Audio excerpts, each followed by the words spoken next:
大家好，是你们最喜欢的辅导老师贝欧流。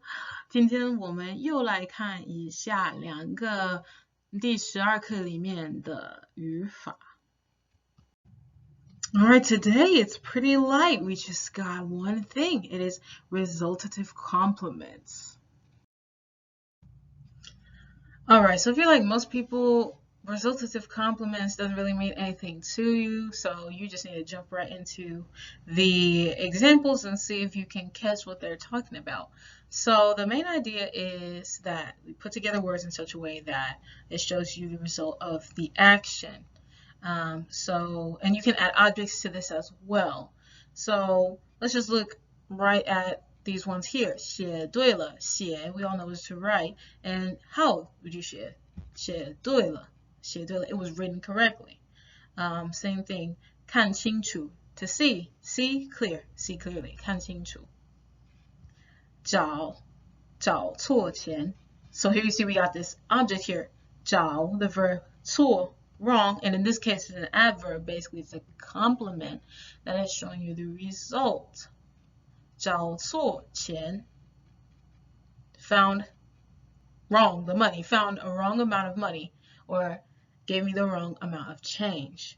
So then 卖完了，卖是什么？卖是 to sell finish 了 it is sold out, it is sold to the point of being over. And 了 in this case is an indication of the changing of the situation and the change of the state, in addition to showing that as a past tense nature, like it was sold out and it was sold out 了 the situation's changed 了. So also seen over here 写对了. All right, and then this may seem reminiscent to you guys of the 写得对 找得错, or like that's where your mind would go, like why aren't we using this the? Ooh, why aren't you using this the that we're also used to? But in many cases it won't be wrong. It's just that these are many it's a set phrase type of structure that you will see a lot. So let's look at 这两个句子. Let's look at these two sentences here. So 那个人是谁？你看清楚了吗？那个人是谁？你看清楚了吗？自己清楚。So here you see 那个人是谁 if they will allow me to use this, yes. 那个人是谁 is a full clause, because you could just end it with that. 那个人是谁 You can ask your person that. But you can also say 那个人是谁你看清楚了吗 Did you see clearly who that person was?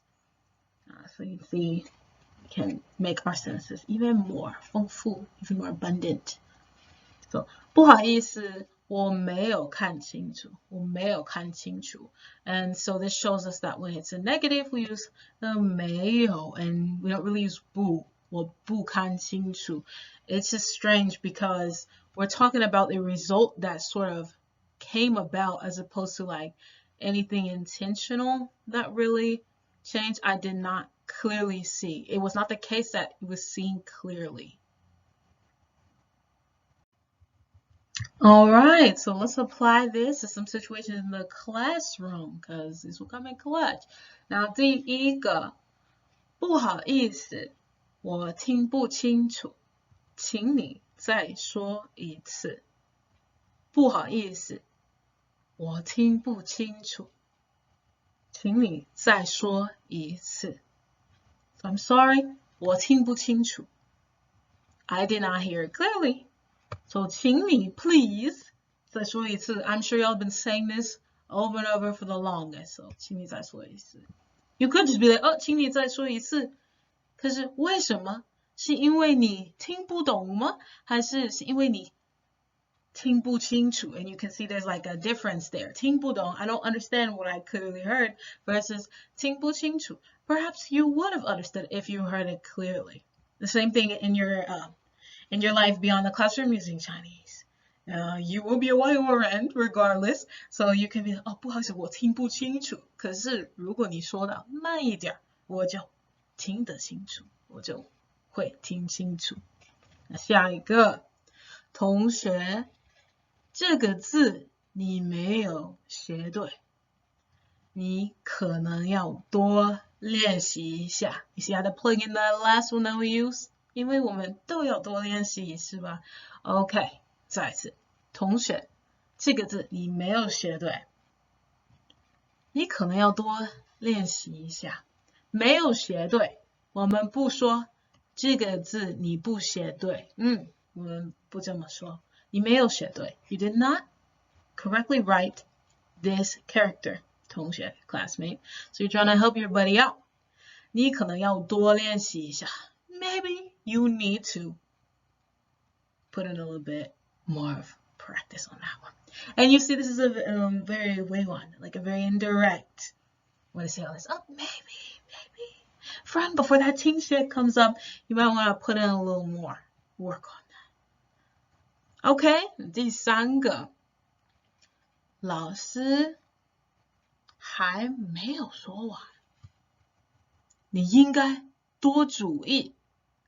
That's when you're really trying to help your friend out. 老师还没说完，你应该多注意。注意是什么？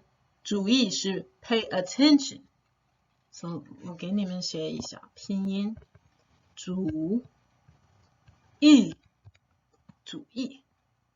OK， 老师还没有说完，在这里还是 still 的意思 ，or she's still not done speaking. Her speaking is not over. So she's still speaking. You should pay more attention.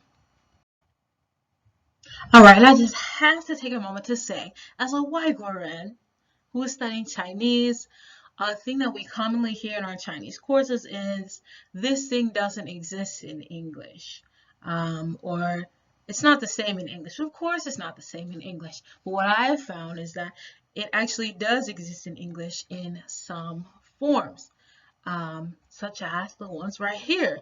We have ate it up, sold out, licked clean, made clear.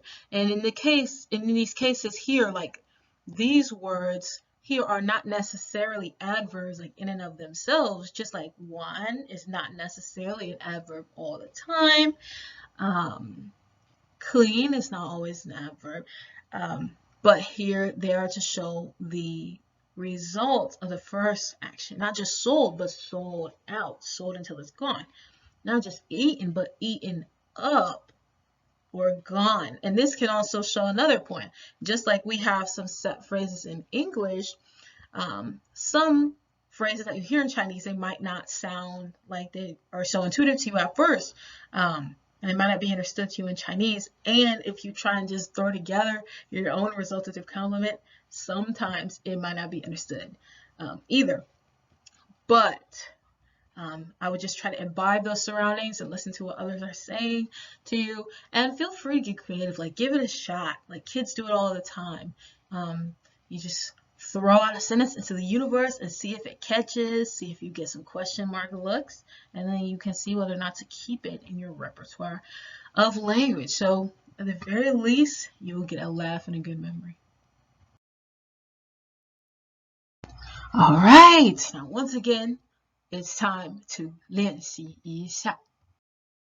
All right, 首先我们回去看一下上一次的练习问题。Let's go look back at the ones that we had last video. So, the ones on 也都没有。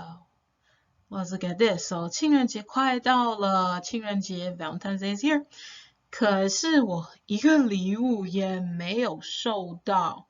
There's one way to have shown that. 一个礼物 a gift, one gift 也没有收到 received.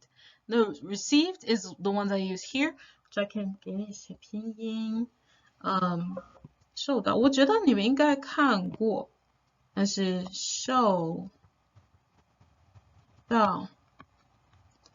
可是有也可以，我一个礼物都没有。谁？我一个礼物都没有给。That would be alright too. OK， 第二个呢？我昨天晚上睡得不好，还有今天早上一杯咖啡都没有喝 1 cup of coffee. I have not drinking, whatever we say. Oh Lord.